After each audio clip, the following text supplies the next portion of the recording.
seguindo Mateus capítulo 1, de 1 a 17, a genealogia de Jesus. E eu comecei dizendo que essa genealogia tem a ver com o fato de que a intenção do autor, que está aqui na minha Bíblia, a intenção do autor era, sobretudo, comunicar o evangelho a judeus. É por isso que tem essa genealogia que é bem judaica, bem semítica, vai de Abraão até Jesus e passa por dentro dos intestinos genealógicos da história de Israel, de Abraão até Jesus o Cristo. Tem mais um aspecto que eu quero que você guarde aqui. É que esse é um evangelho atribuído a Mateus. E já houve muita discussão, que eu conheço todas elas, desde 1920, 1930, começaram as críticas textuais nos seminários americanos, especialmente nos seminários reformados, como em Princeton, em alguns outros nos Estados Unidos, sobre a autoria, como se essas coisas fossem importantes, quando na realidade elas não são. O importante é saber se o que está dito aqui foi o que as testemunhas oculares ouviram. Se o que as testemunhas oculares ouviram, se essas testemunhas, o que a elas foi dito, está sendo completamente retratado, dito objetivamente para nós aqui. É o que interessa. E aí, do ponto de vista da comparação de todos os textos, dos mais antigos até os mais modernos, ou seja, os mais recentemente descobertos ou traduzidos, todos eles têm uma convergência idêntica, dizendo a mesma coisa. Então, eu pessoalmente não tenho nenhum problema em pensar que esse texto foi escrito por Mateus como testemunha ocular. Mas se não tivesse sido escrito pelo próprio Mateus como discípulo, como testemunha ocular, não muda nada. E por que não muda absolutamente nada? Porque até a escolha, vamos supor que não tenha sido Mateus o autor, tenha sido um outro. Por que escolheram o nome de Mateus? Para dar validação. Certamente foi uma produção daqueles que foram testemunhas oculares de tudo que Jesus fez, disse e realizou. Mateus, um deles, desde o início, desde a Galileia, desde o comecinho. E as tradições mais antigas nos dizem que esse evangelho foi escrito por Mateus com base no evangelho de Marcos, que é o mais antigo de todos e é o mais simples de todos, justamente por ser o mais antigo. E não tinha nenhuma objetividade específica no que diz respeito a se tornar um evangelho para judeus ou para gregos. Era um evangelho, uma narrativa básica, eu estou falando de Marcos, para que em qualquer lugar onde as pessoas lessem, independentemente de crenças culturais, de serem judeus ou não serem judeus, de serem gregos, de serem romanos, de serem de qualquer outro povo. Você veja o Evangelho de Marcos, não tem genealogia, ele só começa dizendo que por aquele tempo apareceu. Apareceu João Batista pregando e arrependimento, e veio Jesus e foi batizado. Não tem as histórias da infância, do nascimento de Jesus, de Maria grávida, da fuga para o Egito, dos magos, dos pastores, do nascimento na caverna em Belém, da estrela que guiou os homens que vieram do Oriente, de Herodes, da matança dos inocentes. Não tem nada disso. Já começa com Jesus com 30 anos. Mateus, no entanto, segundo a tradição, pegou o Evangelho de Marcos, que teria sido a escrita de Marcos ouvindo as memórias de um homem simples, chamado Pedro. Pedro, o apóstolo Pedro. Um dos primeiros a ser chamado dias antes de João, ou talvez no mesmo dia. A gente não tem essa precisão e ela é desnecessária. No entanto, Marcos teria escrito um evangelho com base nas memórias de Pedro, as narrativas de Pedro, conforme a simplicidade de Pedro, que era um pescador simples.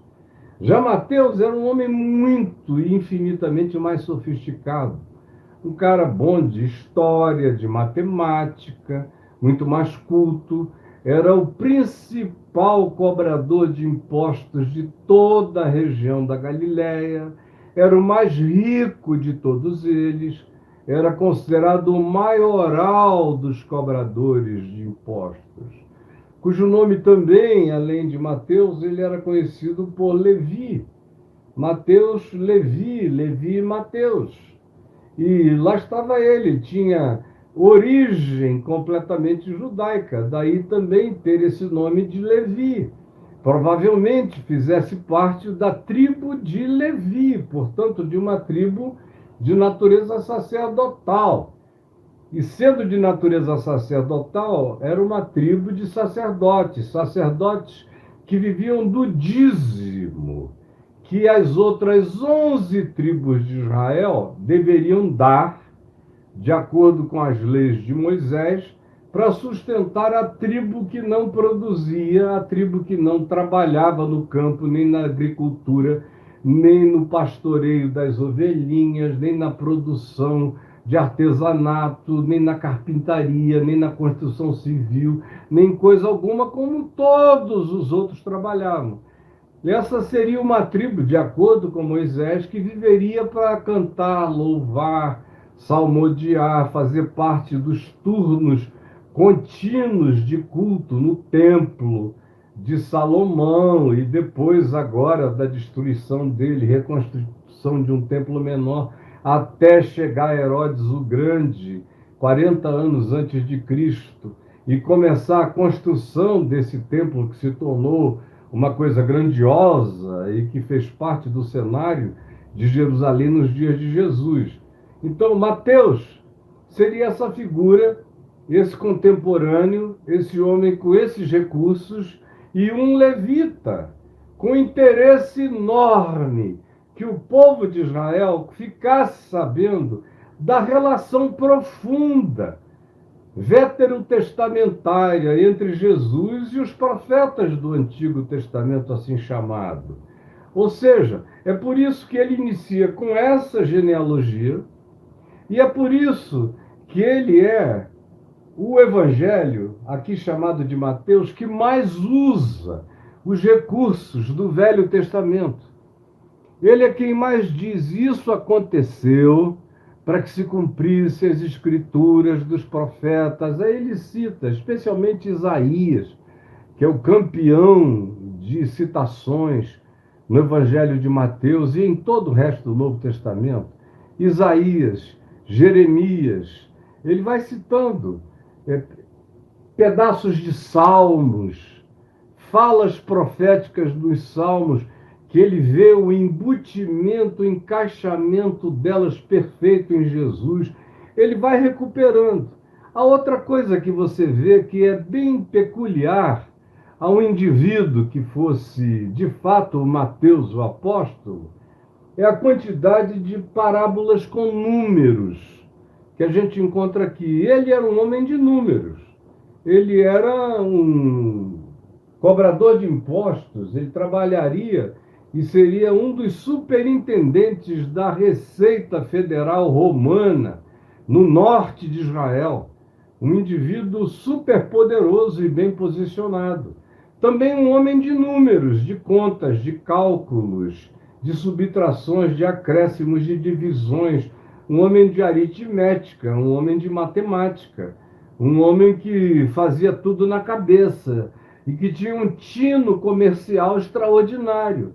Então, esses aspectos são completamente coerentes. Os da narrativa sobre a vida do Mateus apóstolo com as narrativas compostas pelo Evangelho de Mateus, que carregam os mesmos elementos que são completamente naturais na mente de um indivíduo que tenha tido a criação, a cultura e toda a dedicação que o Mateus da narrativa dos Evangelhos, apóstolo de Jesus, chamado da coletoria para andar com Jesus, teria tido como experiência, de modo que o próprio Evangelho em si, nas parábolas que escolhe, na citação a bancos, a aplicação de dinheiro, a fala a respeito do significado dos juros, é o Evangelho também que recorre ao tema financeiro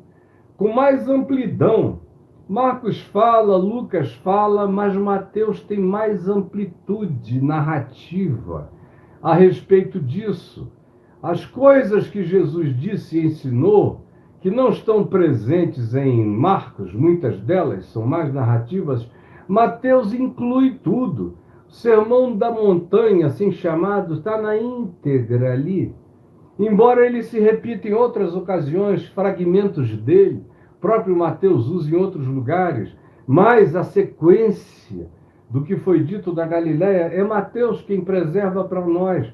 Há um espírito organizacional na textura, na construção, na arquitetura desse evangelho. Isto dito, eu quero também dizer uma outra coisa a vocês.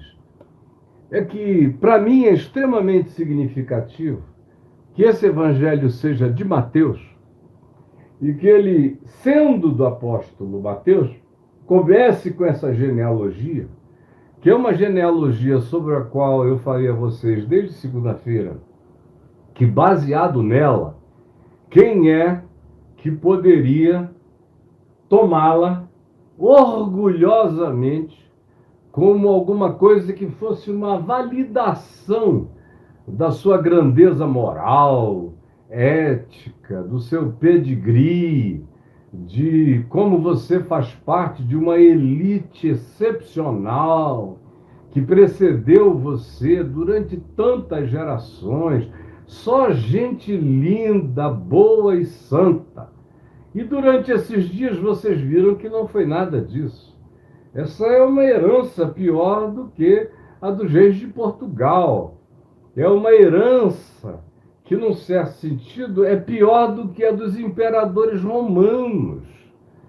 Até porque a maioria dos imperadores romanos diabólicos viveram muito pouco tempo e morreram. Morreram de si mesmos, morreram de suas próprias maldades. E os que foram mais longevos, na maioria das vezes, foram indivíduos que praticaram a Pax Romana e a maior ambição política deles era evitar confusão no império. Mas também tem outro aspecto.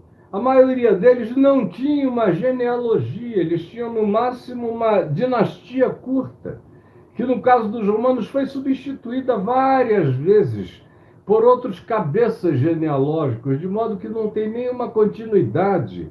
É uma genealogia de imperadores romanos, onde nem todos eram romanos, muitos dos quais eram de outras etnias e nacionalidades, especialmente depois que o primeiro século passou, veio o segundo, essas alternâncias aumentaram e o poder de pessoas que se tornaram grandes generais no campo de batalha, embora não fossem romanos de berço e que se tornaram imperadores pela força, se impôs muito mais. Nenhum deles, todavia, tem uma história com uma genealogia tão ruinzinha quanto essa de Jesus, descrita por Mateus. E eu não vou repetir, porque segunda, terça e quarta eu falei a respeito disso. Quem quiser mais informação, assista o que eu disse antes. Agora, o que eu vinha falando para mim, é totalmente coerente que, além de que Mateus coloque a genealogia de Jesus vinculada a Abraão, uma genealogia semítica e messiânica, porque vem de Abraão de Ur dos Caldeus e passa pelo primeiro rei com promessa de natureza messiânica, que é Davi, em Israel. E chega a Jesus, chamado Cristo, que é o cumprimento dessa promessa. E Mateus vê Jesus vinculado a Davi como o cumprimento dessa promessa. É por isso também que você vê no Evangelho de Mateus, tanto quanto no de Marcos, uma superabundância de expressões de pessoas gritando: Filho de Davi, tem misericórdia de mim, me salva. Isso acontece mais em Mateus e em Marcos do que em Lucas, do que em João. Em João, você, até onde a minha mente aqui, que graças a Deus ainda continua muito boa, até onde eu me lembre, você não encontra essa alusão em João. Tanto quanto ela é uma coisa muito, muito insignificante em Marcos, em Lucas. Todavia, em Marcos, ela superabunda. E em Mateus, ela é repetida, repetida, repetida. Muitas vezes. Filho de Davi. O que tem a ver com essa genealogia, que faz questão de acentuar a relação de Jesus com Davi. Como, por exemplo, quando você chega naquela parte onde um dos meus livros, O Caminho do Discípulo, número 5, O Caminho do Discípulo também, número 6, tratam do assunto, daquelas perguntas cretinas feitas pelos religiosos para Jesus e as respostas divinas que Jesus deu. Se você pega os livros 5 e 6 aqui meus, sobre o discipulado, o caminho do discípulo, você vai ver que lá Marcos escolheu algumas das perguntas cretinas que foram feitas a Jesus justamente a respeito dessa relação de Jesus com Davi. E as respostas de Jesus como eram provocativas, como, por exemplo, quando ele provoca e diz que depois de responder a muitas provocações, Jesus então lhes perguntou: Dizei-me então, a quem se referia Davi no Salmo, quando disse o Senhor ao meu Senhor, ao Senhor de Davi, assenta-te à minha direita, até que eu ponha todos os teus inimigos por estrado dos teus pés. Jesus pergunta a quem Davi se referia. Ele não era o suprassumo? Ele não era o rei messiânico? Se ele era o rei messiânico, quem é esse que ele chama de meu Senhor? Quem é esse que descende dele? Porque a promessa diz que o Messias vem de Davi. Se essa é a figura do Messias, ele se curva diante do Messias. Me respondam, e se vocês me disserem quem é, eu responderei a vocês as outras perguntas. E como eles sabiam que o que Jesus estava fazendo implicar como raciocínio conclusivo era de que ele, Jesus, sendo também da descendência de Davi, era a promessa messiânica feita a Davi e repetida nos salmos e nos profetas e tudo mais, porque eles estavam encurralados nessa realidade, eles calaram e foram embora. Então esse é um dos exemplos de como a personalidade da figura de Mateus, da história de Mateus, é totalmente coerente com o nome e com a suposta autoria do Evangelho, que para mim nunca restou a menor dúvida, e se houvesse alguma outra comprovação diferente, não fazia a menor diferença, porque ele narra, isso é que é importante, exatamente aquilo que um homem como Mateus, sendo que eu creio que foi o próprio Mateus, viu, observou, anotou, guardou, redigiu, estruturou e mais tarde compôs, que é esse evangelho, que tem abençoado a vida de milhões de pessoas no curso desses quase 2000 anos, e vai e tem abençoado a sua vida. Essa semana tem um monte de gente sendo liberta de uma quantidade enorme de medos pela mera exposição do significado dessa genealogia, como em Jesus todas as maldições são quebradas. E ontem eu terminei falando de que era uma promessa do Velho Testamento. Foi Moisés quem disse, em nome de Deus, que o Senhor visitava a iniquidade dos pais dos filhos até a terceira e a quarta geração. E eu disse a vocês como no próprio Velho Testamento isso já foi sendo relativizado.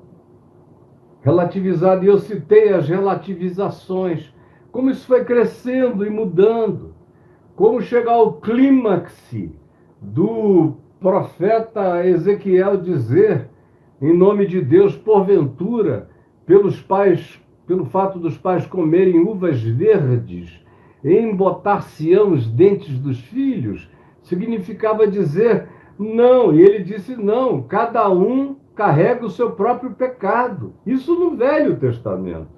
Você encontra alusões da mesma natureza. Veja o que eu disse ontem, onde eu citei mais textos, e hoje eu estou sendo econômico para chegar onde eu preciso. Como isso no próprio Velho Testamento já vinha em estado de relativização. E como na vida de Jesus isso entrou em relativização absoluta. Essa questão não existe no Evangelho. De quem você é filho? Ela só aparece nos Evangelhos como pergunta dos religiosos, dos que cultuavam o DNA, o pedigree do indivíduo. Esses é que perguntavam de onde ele é, de onde ele procede. Porventura da Galileia pode vir alguma coisa boa? O Messias não vem de Belém? E essas perguntas todas, quanto a esse, nós nem sabemos quem ele é, nem de onde ele vem. E Jesus não faz a menor questão de dar explicação nenhuma. A explicação dele é curar doentes, purificar leprosos, ressuscitar mortos, abrir os olhos aos cegos, abrir os ouvidos aos surdos, desimpedir a língua dos mudos, libertar os oprimidos e endemoninhados, os lunáticos, os com doença mental, perdoar os que não se perdoavam, acolher o que todos desprezavam. Essa é a resposta dele nos evangelhos, que, aliás, foi a resposta que ele deu a João Batista, quando mandou alguns dos seus discípulos perguntarem a Jesus: tu és aquele que nós esperávamos que viesse, ou nós devemos ainda aguardar um outro? Qual foi a resposta? Jesus não disse nada. Ele só fez essa quantidade de curas que eu acabei de mencionar. E os discípulos de João ficaram olhando e ele disse: ide dizei a João que está acontecendo isso, aquilo, que era de acordo com a profecia do profeta Isaías. Praticamente Jesus cumpriu Isaías na cara dos discípulos de João Batista, porque era de acordo com a sequência de Isaías, dizendo que o Messias viria e seria daquele jeito e faria aquilo, e os coxos saltariam, os cegos viriam e tudo se transformaria. Era como um deserto virando um pomar, a chegada desse, que é a esperança e a vida de nós todos, que quando Jesus disse isso aos discípulos de João Batista, eles foram dizer a João, e João entendeu tudo. O que Jesus estava dizendo: olha, eu sou a encarnação das promessas dos profetas. Você quer nos profetas? Então, olha o que está acontecendo. Isaías está em pleno processo de cumprimento. Como ele mesmo disse na sinagoga de Nazaré, após ler Isaías 61 na nossa Bíblia, ele disse: hoje essa escritura se cumpriu em mim. E ele disse isso outras vezes em outros ambientes, como na Galileia. Vocês não estão vendo o que está acontecendo? Ignorais, ele pergunta aos religiosos em Jerusalém, ignorais os profetas, as escrituras, o que foi dito, não sabeis, não lestes, não vistes, não aprendestes. Mas o negócio dele não era fazer exegese de texto, nem ficar dando explicaçãozinha teológica, nem satisfação. A coisa dele era prática, existencial, era vida, era toque, era palavra que se transformava em poder para viver. em perdão, em libertação. O evangelho tem que ser assim. Se ele não for assim, ele não é boa nova. Ele é um papo positivista, interessante, quem sabe é um desafio para as almas mais dedicadas a uma vida monástica, quem sabe, mas ele não é aquela palavra da vida para a prostituta, para os pecadores de todos os tipos e naturezas, para os marginais, para os da periferia, para os pobres, miseráveis, aflitos, angustiados. Essa é a prioridade de Jesus, essa é a pauta de Jesus, esse é o público mais original de Jesus. E ele diz: eu vim para esses, eu vim buscar doentes, eu vim buscar pecadores, eu vim buscar gente que não crê mais em si mesmo e nem em nenhuma perspectiva de vida futura. Vim chamá-los ao arrependimento, à metanoia, à mudança de mente, a uma nova maneira de viver, a um novo caminho, a uma nova pavimentação possível de vida para eles.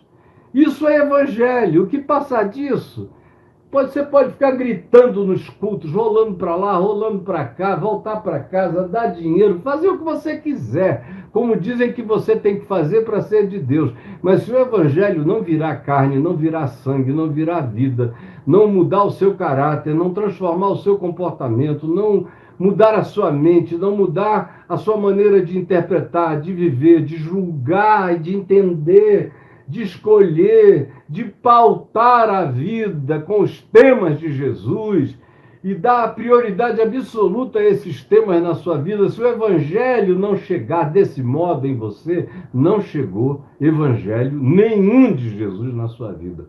Você é só cristão frequentador de templos, mas não tem evangelho. Você é evangélico, mas não tem evangelho na tua vida, como praticamente não há evangelho, cada vez menos evangelho, entre os chamados evangélicos, que acabam se transformando nos grandes usurpadores e estelionatários de um termo, o termo evangélico, que significa aquilo que carrega a qualidade do evangelho, ou aqueles que carregam a qualidade do evangelho. Você vê em volta e eu pergunto: aonde você consegue ver, com lupa, ou nem que seja com um telescópio, de tão longe que isso esteja, onde você consegue ver a qualidade do evangelho sendo praticada em nosso meio? São milhões de evangélicos e são pouquíssimos os indivíduos vivendo o evangelho e crendo no evangelho. São milhões, e esses milhões fazem parte do problema. São esses pouquinhos que não dobraram os joelhos a Baal, nem a perversão do cristianismo, nem a doença evangélica nos dias de hoje, que são as testemunhas que sustentam essa luz acesa na nossa sociedade e no mundo, porque a grande maioria carrega só um apelido, mas não tem a qualidade encarnada da vida eterna, da vida de Jesus manifestada neles. Então, Mateus é um exemplo perfeito de um indivíduo que podia dar nome a esse evangelho, que começa com essa genealogia. Porque ele é aquele cara odiado. Ele era odiado mais do que todo mundo na Galileia. Ele era o principal cobrador de impostos, ele era um traidor da pátria, ele não era um patriota. Ele trabalhava para os romanos. Ele era tudo menos um patriota. Ele era tudo menos um nacionalista. Trabalhava para os romanos. Ganhava dinheiro explorando o seu próprio povo. Cobrava imposto a mais, colocava ágio. Ele era aquele que fazia as transações perversas. Por exemplo, Pedro, que era pescador, pescava com o seu irmão, com os seus sócios, Tiago e João, e o outro sócio mais velho, Zebedeu, pai de Tiago e João. Eles tinham uma empresa de pesca ali em Cafarnaum. Enchiam os barcos de peixe, mas chegavam, tinham que trocar na coletoria. Quem é que estava na coletoria? Era Mateus. Levi, com nome bem judaico. Mateus também é um nome judaico. Levi também, da tribo de Levi. Era ele. Esse não patriota, esse não nacionalista, esse ser vendido aos romanos, o que ele fazia? Ele pegava o peixe todinho fresco, separava, colocava nas carroças, já adequadas para isso, para mandar em tempo recorde para Jerusalém, mandar em tempo recorde para Cesareia Marítima e para Cesareia de Filipe, aonde estavam as autoridades romanas e judaicas em Jerusalém, romanas na Cesareia Marítima e na Cesareia de Filipe, no extremo norte. Peixe fresco ia para esse pessoal. Pedro e os demais tinham que comer charque, comer peixe salgado, pendurado. Eles tiravam o fresco e ia para os ricos e para os religiosos. E eles tinham que comer o peixe do charque, ele a casa deles. E o Mateus era o cara no meio do caminho dessas transações. Vocês imaginem só como esse homem era odiado. O próprio Pedro, Tiago, João, André, aquela moçada toda que Jesus também chamou, deviam aborrecer. Quando Jesus chamou a Mateus, Levi, para que seguisse com eles, havia uma torcida organizada enorme para que Mateus não fosse com eles.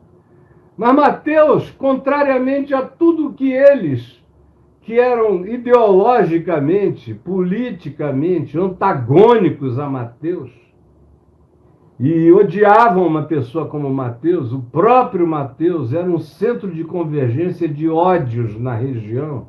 Era um homem que precisava se proteger para não ser esfaqueado pelas costas e que vivia se cuidando o tempo todo.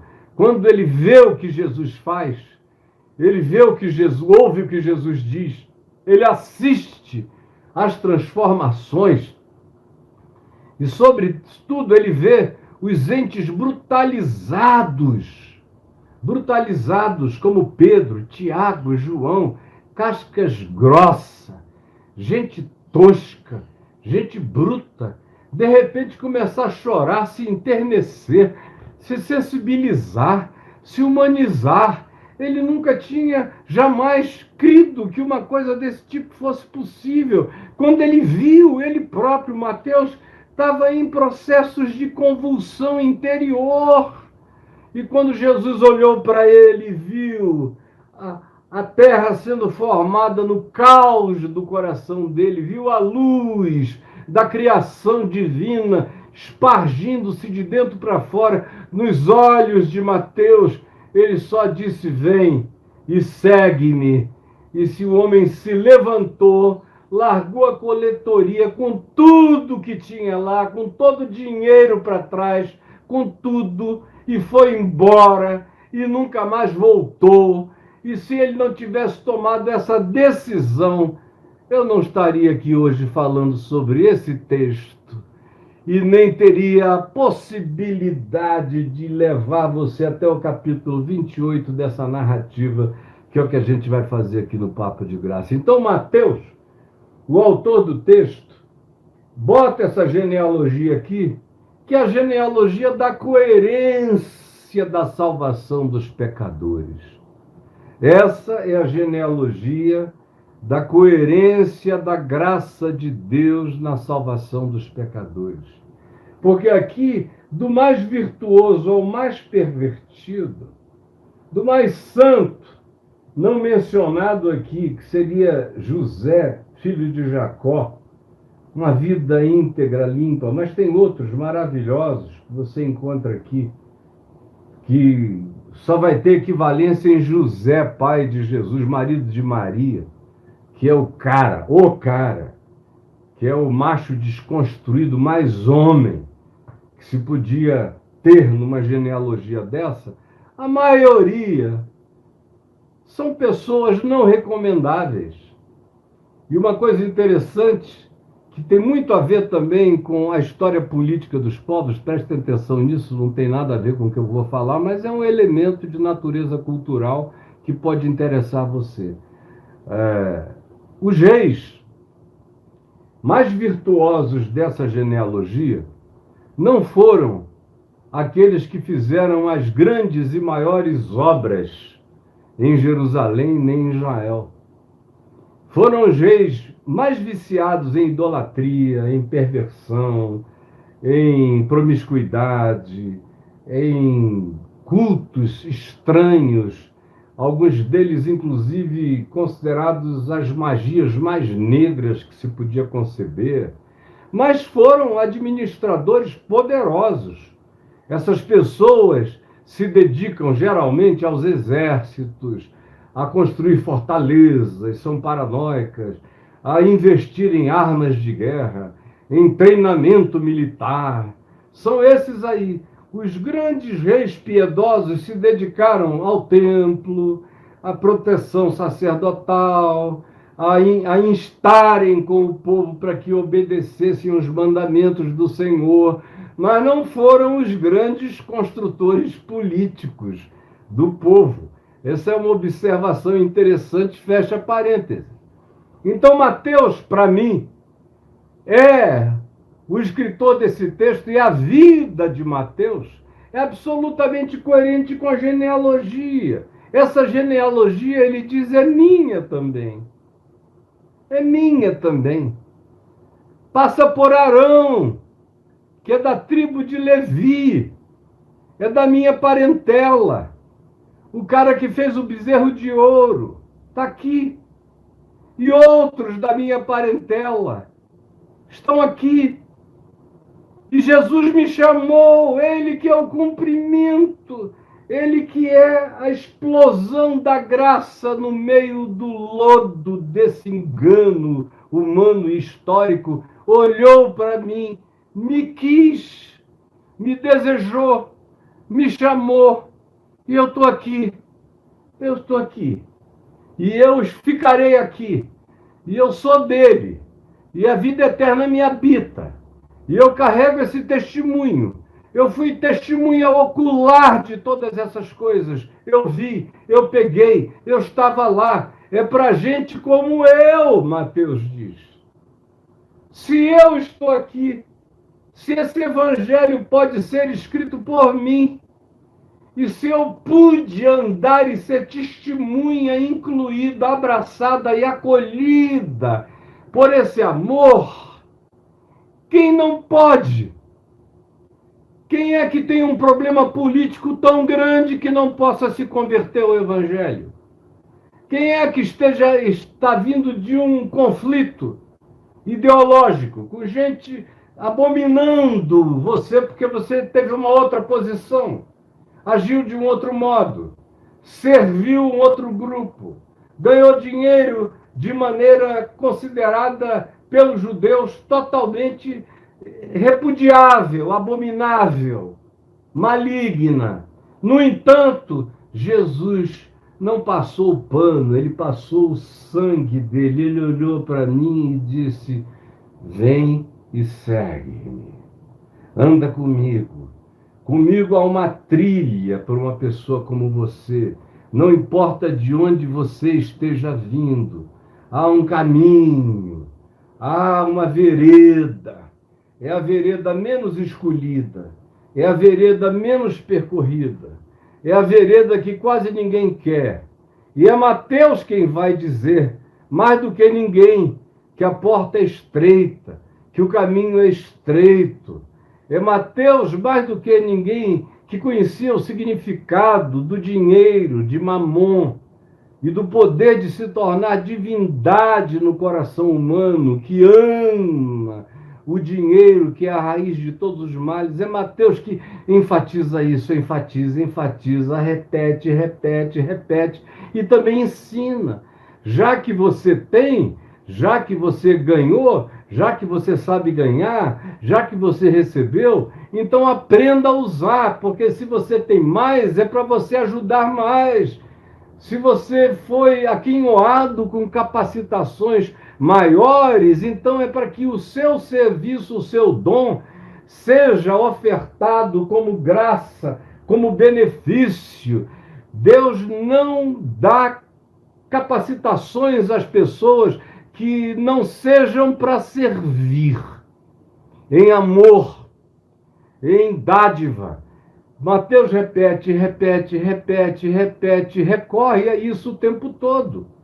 Porque ele é beneficiário extraordinário, mais do que a maioria dos apóstolos. Mais do que Pedro. Porque Pedro fazia parte daquela categoria de gente lá da região da sombra da morte, onde o vento faz a curva na Galileia, ali no lugar da sombra da morte, aonde o sol nasce depois e se põe antes, porque o lugar é um buraco, é uma cratera, é um cânion, com montanhas altas, e o lugar é fundo, profundo, de modo que quando o sol nasce, nasce em todos os lugares antes, à volta. Só depois que ele vence as montanhas à volta de Galildo, significa círculo, na Galileia, é que ele aparece. Então ele nasce depois e se põe antes. Você chega na Galileia em determinados períodos do ano, às 4 horas da tarde, e desce da Alta Galileia na direção de Tiberíades, por exemplo, o sol já está começando a se pôr. Se põe antes, e lá embaixo já tem a sombra projetada. Para quem conhece Balneário Camboriú no Brasil, por exemplo, lá é assim por causa dos prédios. Aqueles prédios de 150 andares, 160 andares, não sei para que isso. Aqueles prédios enormes, é um negócio meio babilônico e tal, que agora está vivendo uma situação horrorosa. E precisa de soluções estruturais tremendas e terríveis, e sérias e caras. Pois bem, o que acontece lá? O sol se põe muito cedo. Você fica ali num daqueles hotéis da praia, aí quando dá 3 horas da tarde, você vê que a projeção do sol atrás, batendo nos edifícios, já trouxe sombra para a praia inteira. É uma praia que começa cedo e termina 3 da tarde, o sol, como a Galileia. Então eu ia dizendo, mais difícil do que trazer Pedro, que era dali, que era um dos pobretões do lugar, que era um dos grandes amargurados do lugar, que era uma liderança em estado de agonia, de luta, de aflição política, de revolta. Esse aí já era uma figura carimbada para ser chamada, já fazia parte daqueles que compunham o público da pauta prioritária de Jesus, mas Mateus não. Mateus estava fora disso. Mateus era o explorador, Mateus era o rico, Mateus era o aproveitador, Mateus era o antipatriota, Mateus não estava nem aí para qualquer forma de nacionalidade, Mateus queria se dar bem, Mateus não tinha nenhum vínculo com o seu povo, ele tinha vínculo com quem pagava mais. Mas esse indivíduo, que era um dos piores, um dos menos prováveis a serem chamados, é um dos primeiros a serem chamados. E provoca provavelmente ciúmes nos demais que já estavam ali, dizendo, esse cara, agora a gente vai ter que aprender a ser irmão dele, a andar com ele, a ter ouvido para ouvi-lo. Que dificuldade vai ser parar a vontade de falar palavrão para ele, de agredi-lo, de falar mal dele. Vocês imaginem a conturbação no coração daqueles apóstolos pobres, a maioria deles galileus, quando esse homem, que era o grande explorador da Galileia, é chamado por Jesus para vir. E ele vem. E tem uma vida muito discreta entre os apóstolos. Você lê o Evangelho de Mateus, você não vê uma única alusão de Mateus a Mateus. Até quando ele diz que Jesus o chamou, ele diz, então, passando, chamou a Levi, que estava na coletoria. E ele, largando tudo, o seguiu. E nunca mais ele falou de si próprio. João fala de si mesmo. Quando ele diz, o discípulo a quem Jesus amava, ele está falando de si. Marcos fala de si mesmo. Numa nesguinha, lá quando Jesus foi preso, aquele jovem nu que correu, que deixou os lençóis na mão dos outros, era uma assinatura de Marcos como autor discreto do livro. Lucas é explícito, dizendo, eu sou Lucas e eu fiz um trabalho de pesquisa histórica acurada, detalhada, estou fazendo há anos, entrevistando pessoas, é um tratado minucioso, eu não sou judeu, sou de origem greco-romana, sou historiador de Paulo, trabalhei com ele, servi, escrevi, assisti e aprendi com ele e com outros apóstolos, com testemunhas oculares, entrevistei todo mundo, quem sabe Maria, quem sabe João, porque ele andou com Paulo pelas regiões de Éfeso, de Mileto, onde João e Maria provavelmente também tenham estado naquele período. Enfim, Pedro é óbvio que ele entrevistou. Estou falando de Lucas. Fez um trabalho que ele diz que foi acurado. É a palavra que ele usa, desde a sua origem. Mas ele fala de si, Mateus. Mateus fala da genealogia, de tudo que é judeu que não prestava, mas que fez parte como antecessores de Jesus, fizeram parte dessa convergência que declara que onde abundou o pecado, superabundou a graça. Aonde abundou o pecado, superabundou a graça. E essa é uma genealogia onde o pecado superabundou. É a genealogia de gente como Manassés. E é um evangelho escrito por Mateus, que dos apóstolos, de todos eles, era o mais mal visto na chegada, mais do que Simão o Zelote, que era um cara de extrema esquerda, mas que não tomava o dinheiro de ninguém, ao contrário, ele trabalhava para derrubar os romanos e querer uma sociedade mais justa em Israel, era o propósito dele. Era crente, como todo bom zelote, mas ele achava que ele tinha uma permissão do Senhor dos Exércitos para entrar em alguma guerra, em alguma guerrilha, como todo bom zelote, contra os judeus. E o evangelho mudou tudo na cabeça dele. E ele aprendeu que não é por força nem por violência, mas é pela ação profunda do Espírito de Cristo no coração que a verdadeira revolução se dá e que as armas da nossa milícia não são carnais, não são espadas e nem arminhas. Elas são antes poderosas em Deus. São armas do Espírito para destruir fortalezas espirituais e para anular sofismas mentais. Isso aconteceu com Simão Zelote. Mas Mateus só pede licença para entrar.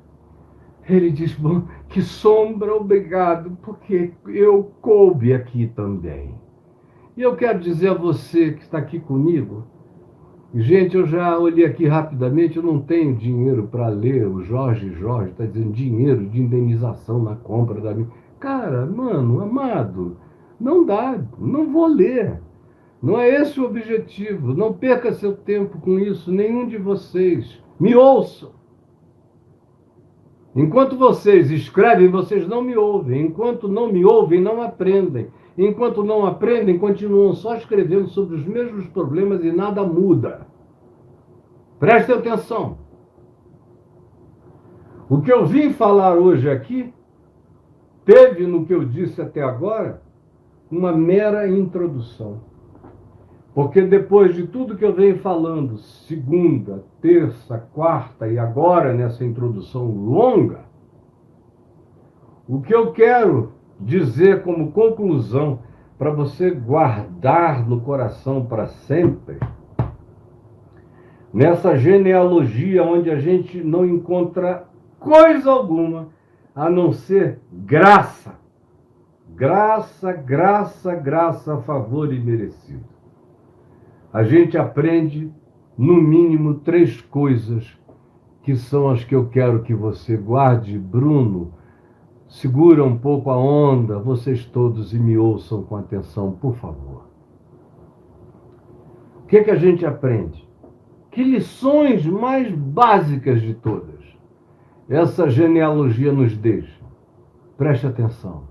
A primeira é que você pode me ouvindo, tendo me ouvido, aí no seu coração, onde você está, em qualquer lugar da terra, do mundo, me ouvindo agora ao vivo, e os milhares e milhares que vão ouvir depois as gravações, que não tem limite, que vão adiante atingindo gente, salvando, libertando, agasalhando, cobrindo, abraçando-no com o calor do amor de Deus, gente de todas as estirpes, de todos os níveis, dos Pedros aos Mateus, do Simão Zelote de esquerda revolucionária às figuras mais acadêmicas, como provavelmente Judas, ou as figuras mais impetuosas, como os irmãos Boanerges, João e Tiago, acompanhados de Pedro, que eram figuras que pulavam logo, estamos aqui.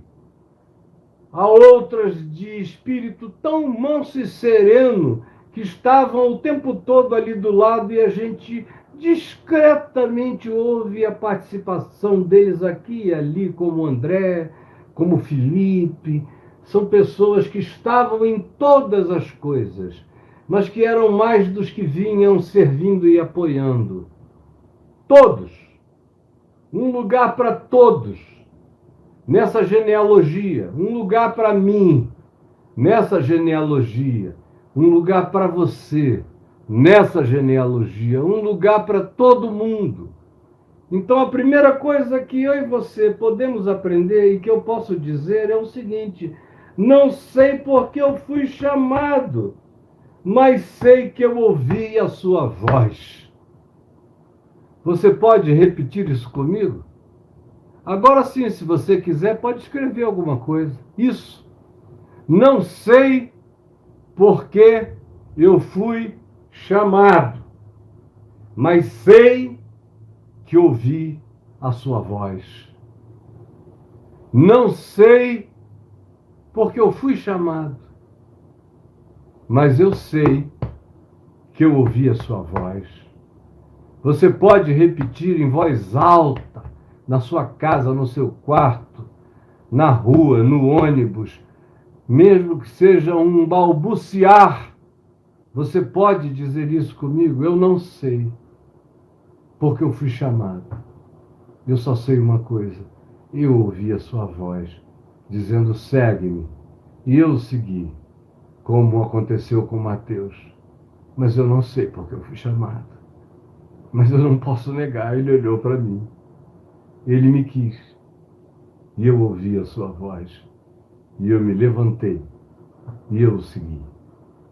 A segunda lição que eu e você podemos aprender de tudo isso que eu venho falando desde segunda-feira, para quem tem estado aqui, é a seguinte: sei que outros poderiam estar no meu lugar. Sei que outros poderiam estar no meu lugar, mas hoje eu estou no lugar que é meu.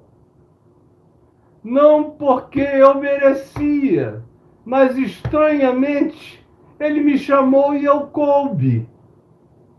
Muitos outros poderiam estar no meu lugar, mas estranhamente eu hoje estou no lugar que é meu. Repita isso comigo.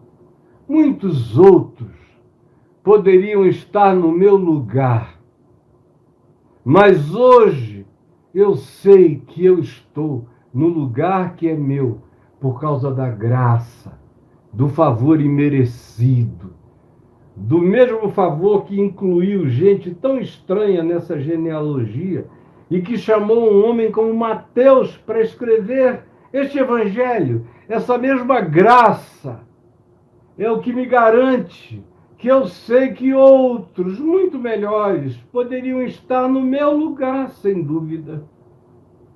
Mas hoje eu estou no lugar que é meu. Eu estou no lugar que é meu.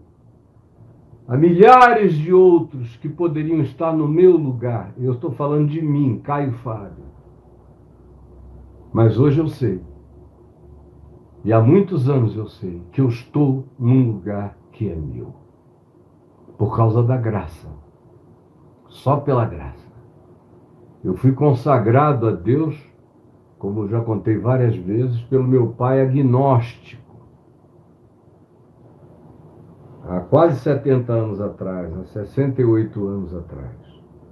Eu nasci na Santa Casa de Misericórdia de Manaus e quando ele ficou sozinho comigo no quarto, ele era agnóstico, ele não cria em nada, não sabia se havia Deus e não estava nem aí se houvesse, mas ele disse que ele olhou para mim, eu era o primogênito, e ele ficou tão enternecido, tomado por uma alegria tão sublime, tão divina, que ele me pegou naquele bercinho do hospital e me ergueu e falou: eu não sei se há Deus, mas se há Deus, eu ofereço esse filho ao Deus que é, para que ele seja uma pessoa cheia da palavra da vida de Deus. Se há Deus, que meu filho carregue a palavra de Deus. A única coisa que eu peço é que ele não seja privado de amar uma mulher e de gerar filhos, para ele experimentar a alegria que hoje me faz erguê-lo a um Deus que eu não sei se é, nem se está aí, mas se está, é por essa alegria que eu entrego esse meu filho a essa dedicação. Eu sei que há tantos infinitamente melhores para estar no meu lugar, mas eu sei, hoje, cada vez mais, que eu estou no lugar que é absolutamente meu e feito para mim. É por isso que eu não tenho ciúme de ninguém, inveja de ninguém, não quero ser ninguém, não quero me parecer com ninguém, não imito ninguém, não repito ninguém, não faço nada. Eu sou eu o máximo que eu posso.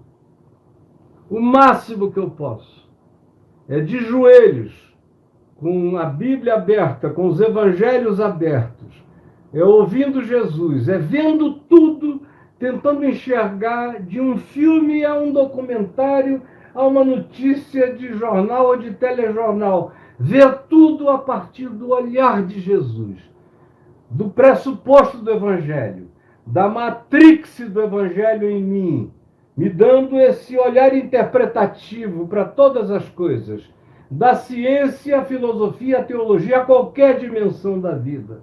Tudo a partir desse olhar que me foi dado pelo Evangelho, em Cristo Jesus, não por nenhum mérito, só por graça e misericórdia, me dando vida até o dia de hoje, eu que podia ter morrido muitas vezes desde criança. Eu fui salvo no primeiro ano de vida, podia ter morrido. Escapei depois com 6 anos de vida, quando caí de um barco no Rio Negro e fiquei enrolado nos cipoais lá embaixo e não conseguia sair.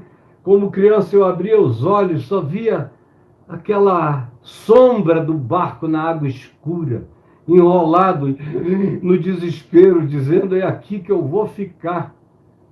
Quando uma corda pesada caiu E era tão pesada que entrou na água. Eu segurei nela. Só senti que eu fui puxado para cima, com 6 anos de idade. E a respirada que eu dei foi salvação pura. Depois, com 10, 11, 12 anos, quantas vezes eu escapei de ser atropelado?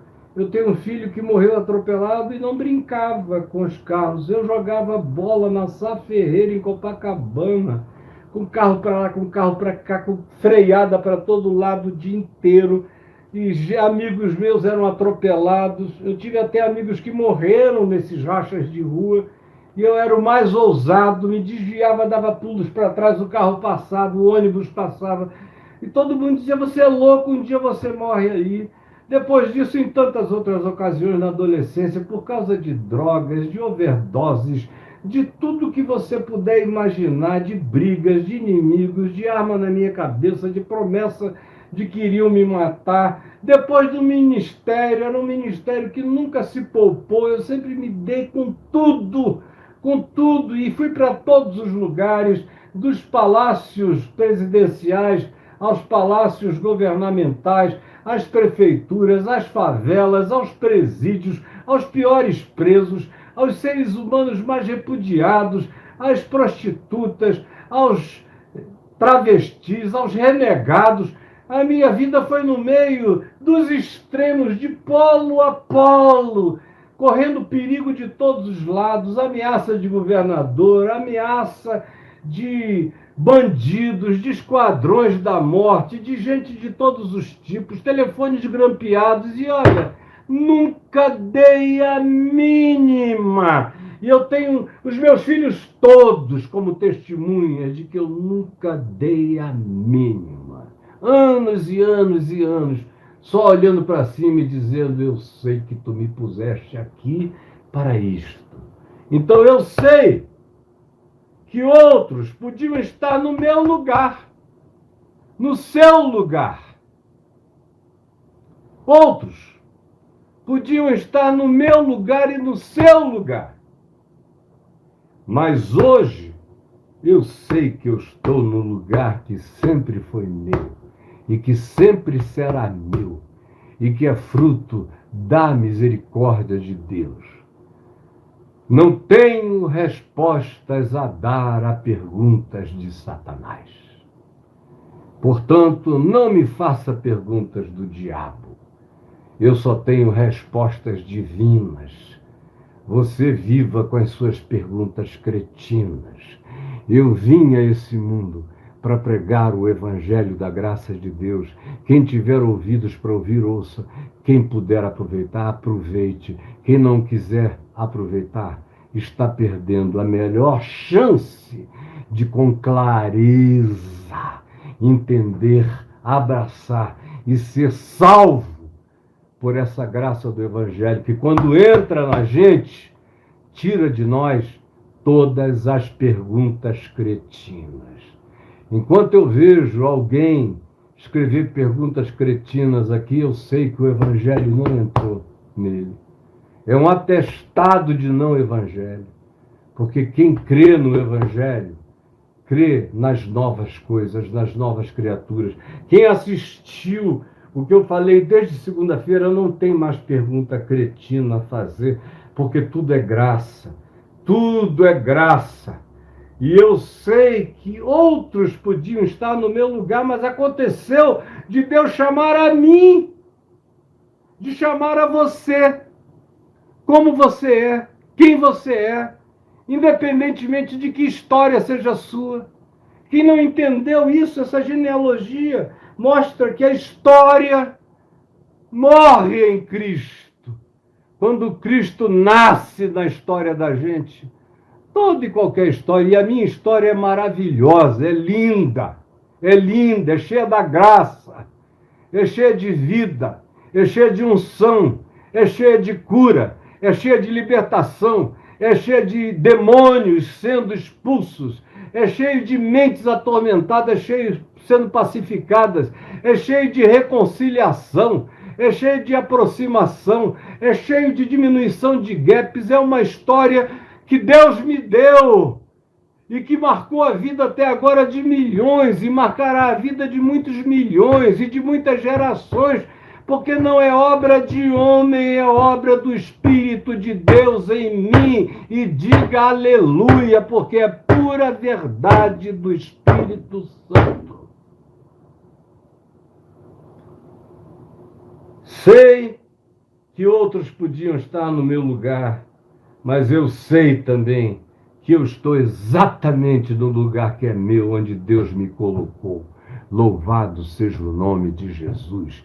E toda boca satânica seja calada em nome de Jesus. A terceira coisa que você pode guardar e que eu quero que você guarde. Eu disse que a primeira é: não sei por que fui chamado, mas sei que eu ouvi a sua voz. A segunda é: sei que outros podiam estar no meu lugar, mas hoje eu estou exatamente no lugar que é meu, onde Deus me colocou, e eu não tenho perguntas a fazer. A minha resposta é uma gratidão que me leva todo dia a pregar o Evangelho sem exaustão, com toda a força da minha vida e do meu coração. E a terceira coisa que eu quero que você guarde é essa: não gosto de tudo que sou, mas sei que Deus me ama apesar de mim. Repita isso comigo. Eu não gosto de tudo que sou. Repita. Eu não gosto de tudo que sou. Não gosto. Não gosto necessariamente de tudo que eu sou. Eu estou em processo. Eu estou em transformação. Eu estou crescendo.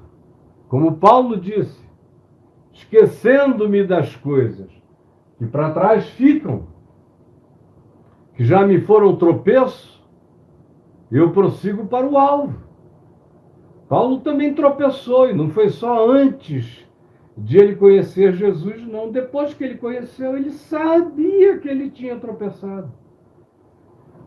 Ele era muito exasperado, ele era um indivíduo tipo Pedro.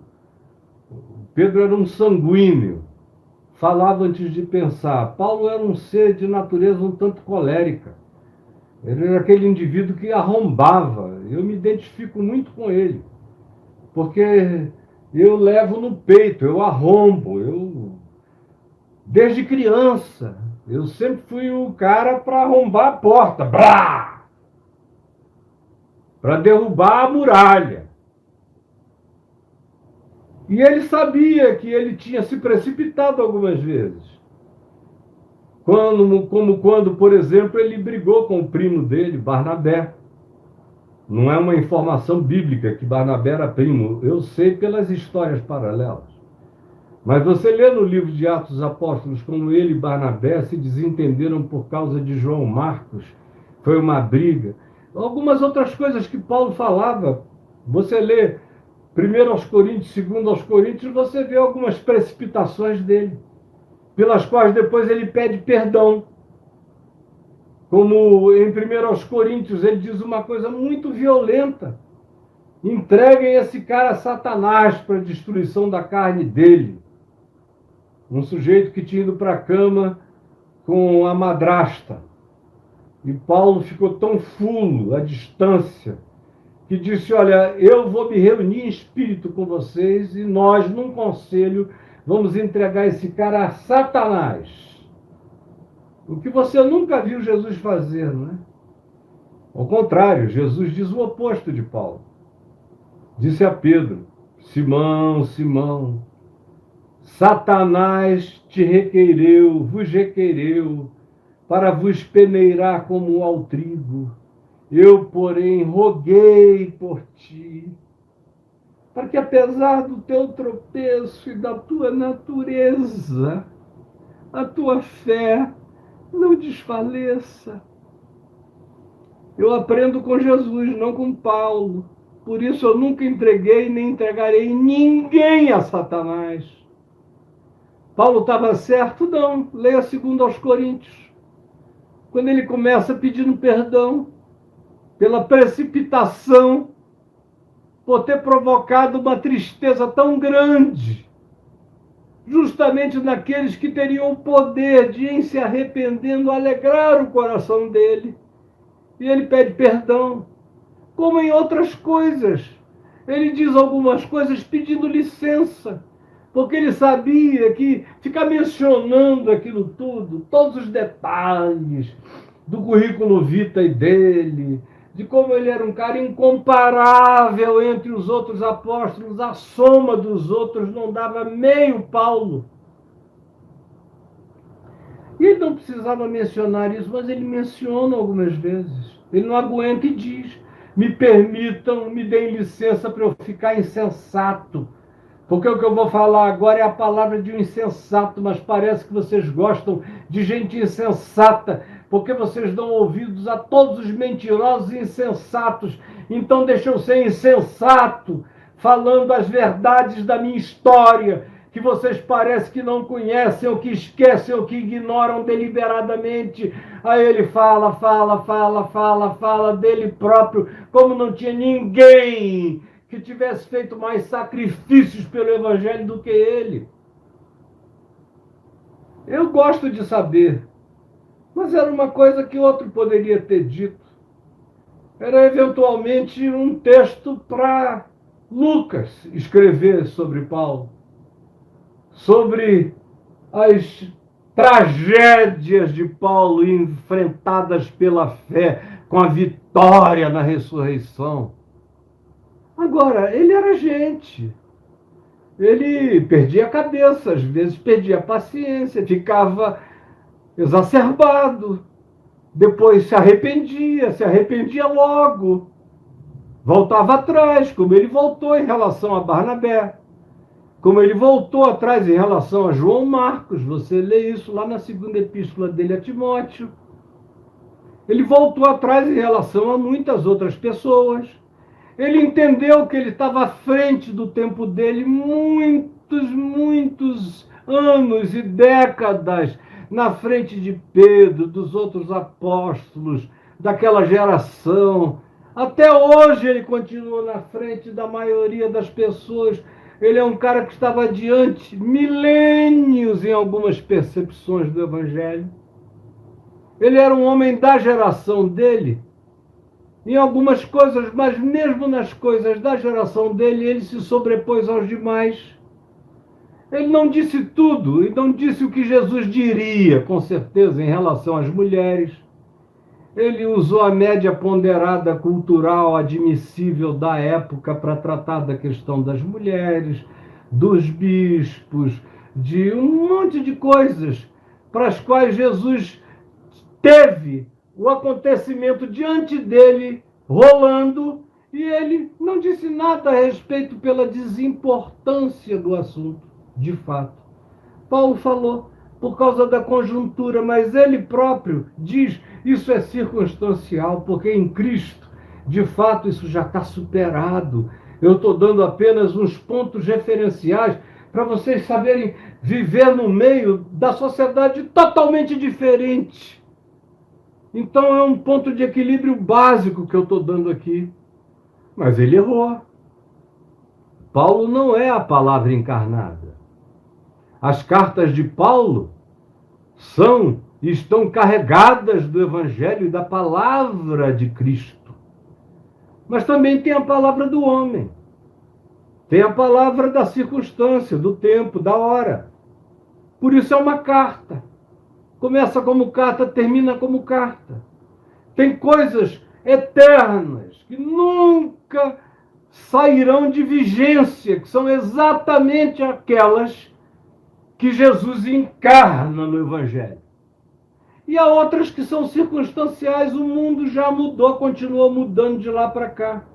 E se você disser em alguns ambientes do mundo contemporâneo, algumas coisas que Paulo deu como conselho para homens e mulheres nos dias dele, você vai ver que Paulo foi ultrapassado até pelos direitos humanos garantidos da Constituição brasileira, ultrapassado circunstancialmente, embora ele estivesse tão na frente que ele tenha dito, porque em Cristo não existe diferença entre homem e mulher. nem entre etnias, judeu, grego, romano, isso, aquilo. Não, não tem ariano, não tem grupo melhor, não tem poderes e exacerbações sociais, livres e escravos. Em Cristo isso acaba. Todos nós temos que dar liberdade aos escravos. E os livres têm que se colocar sob a escravidão doce e suave da obediência ao Evangelho de Jesus, se transformando em doulos de Cristo Jesus. Em Cristo não há diferença entre sexos, não há diferença entre nada em Cristo, mas entre judeus há, entre evangélicos há, entre romanos há, entre os povos há. Agora, o Evangelho está para além da cultura dos povos, está para além do adiantamento sociológico de qualquer sociedade. Quando a gente anda com Jesus e tendo Jesus como a nossa chave de interpretação, você nunca vai ser surpreendido por nenhuma novidade justa que possa ser advogada na sociedade, porque Jesus já tinha proposto isso muito antes. Muito antes. Então, o que você pode dizer comigo aqui, repetir, e eu peço que você repita, é o seguinte: não gosto de tudo que sou. Como Paulo também não gostou de tudo que ele era. É por isso que ele manda. Escrevendo aos Filipenses, ele diz: desenvolvei a vossa salvação. Por que desenvolver? Porque a gente não pode gostar de tudo que é. Eu estou totalmente incompleto, eu sou um ser inacabado. Eu estou em processo. Graças a Deus eu sou filho da Nova Jerusalém. A Nova Jerusalém não tem teto, não tem abóbada, não tem domo. Ela não tem telhado. Ela é aberta para a luz do Cordeiro. Leia lá em Apocalipse 21 e 22. Não tem telhado, é a luz eterna, é crescendo sempre. A fotossíntese da eternidade do amor de Deus, fazendo os seus processos de crescimento, de desenvolvimento e de flutuação em mim, hoje, na história, no espaço-tempo e eternamente. Eu nunca deixarei de crescer. Nunca. Nunca, jamais. E nunca estarei satisfeito comigo mesmo. Sabe em que nível eu sou absolutamente satisfeito comigo mesmo? Pelo fato de eu estar em Cristo Jesus, isso me basta. Agora, não há nada acabado em mim, eu estou em processo todo dia. Todo dia eu tenho algo a rever. Sem neurose, sem paranoia, sem culpa nenhuma, eu estou todo justificado, perdoado, coberto, propiciado em Cristo Jesus. Agora, é porque eu estou coberto pela graça e o pecado já não reina sobre mim e não há nenhuma condenação para mim que estou em Cristo Jesus, como Paulo disse em Romanos 8, é que sem culpa eu trato da minha própria necessidade de tratamento e me abro para qualquer realidade em mim, que eu conheça ou que eu ainda desconheça. E o grande exercício de crescimento e de desenvolvimento que eu faço todo dia é, sobretudo, para dentro. Quem me olha para o lado de fora pode dizer: ali vai um homem que vive uma vida reta, boa, justa, amigo da esposa, dos filhos, dos netos. Ele dá o que ele tem, o coração dele é generoso, tudo isso, graças a Deus, louvado seja o Senhor. Mas é para dentro que eu olho, para dentro. Todo dia tem obras a serem feitas, tem emoções a serem tratadas, sentimentos a serem revistos, tem escolhas a serem refeitas, tem opiniões a serem reconsideradas. Dentro de mim, todo dia, tem um mundo de trabalho sendo produzido pelo Espírito Santo no silêncio do nosso amor, do namoro eterno entre mim e ele em Cristo, todo dia. Por isso é que eu não gosto de tudo que eu sou. mas não tenho nenhuma neurose nem paranoia porque eu não estou acomodado. Porque eu sei que Deus me ama apesar de mim. E sei que esse amor provoca em mim o desenvolvimento do meu ser todos os dias. Essa é a quarta coisa que eu quero que você guarde. Eu sei que por causa deste amor, e só por causa dele, e só é verdade se for nele, é que eu sou transformado e cresço, e vou me tornando mais humano, na mesma medida em que vou me tornando mais divino. Porque eu estou aqui carregando a herança humana que tem que morrer em Cristo, e quanto mais ela morre em Cristo, mais humano, segundo Jesus, eu me torno. Mais filho do homem eu me torno em Cristo. E quanto mais humano eu me torno em Cristo, mais divino eu me torno em Cristo. Porque quanto mais humano eu seja, mais divino eu serei. E quanto mais cheio da semente divina, como Pedro disse, que nós não devemos viver para alimentar os vãos comportamentos que os nossos pais nos legaram, leia lá na primeira epístola de Pedro. Não estamos aqui para alimentar os vãos comportamentos, a herança, a genealogia da gente perversa. Não estou aqui para dizer fui neto de fulano e tal, sou filho do meu pai. Eu sou filho de Deus em Cristo Jesus. E é com Jesus que eu quero parecer. Meu pai é uma figura que me inspira só porque ele aprendeu a parecer com Jesus. Do contrário, não. E quanto mais eu vou ficando parecido humanamente com Jesus, mais cumpre-se o que Pedro disse. Eu rejeito o vão comportamento que os meus pais me legaram, a herança cultural, essas maldições culturais, comportamentais, eu rejeito com consciência e lucidez, e eu deixo crescer em mim a divina semente. A divina semente que produz em mim, Pedro diz, ele usa a palavra engendra, que gesta na gente, que concebe na gente Cristo Jesus. E não é só Pedro que diz isso, que a divina semente cresce para ir provocando a crescência da nossa divindade em Cristo. Mas Paulo repete a mesma coisa em diversas situações e ocasiões, quando é nessa direção da cristificação, de nos tornarmos semelhantes a Ele. E João diz, então, seremos como Ele porque o veremos como Ele é. E Paulo diz de novo, seremos absorvidos pela vida, esquecendo-me, portanto, das coisas que para trás ficam. Eu prossigo para o alvo, para o prêmio da soberana vocação de Deus em Cristo Jesus. Senhor Jesus, eu já estou falando aqui há mais de 1h30 o Evangelho. Mais simples, mais claro, não podia ser.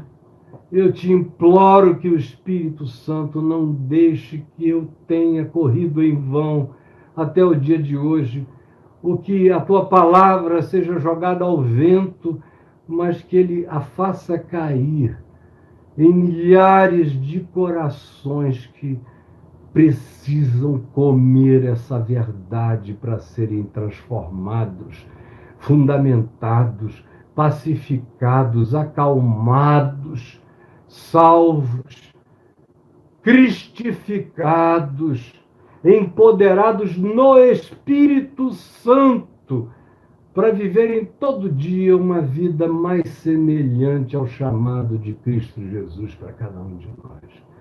Eu te peço que seja assim, e que quem tem ouvidos para ouvir, ouça. Em nome de Jesus. Amém e amém.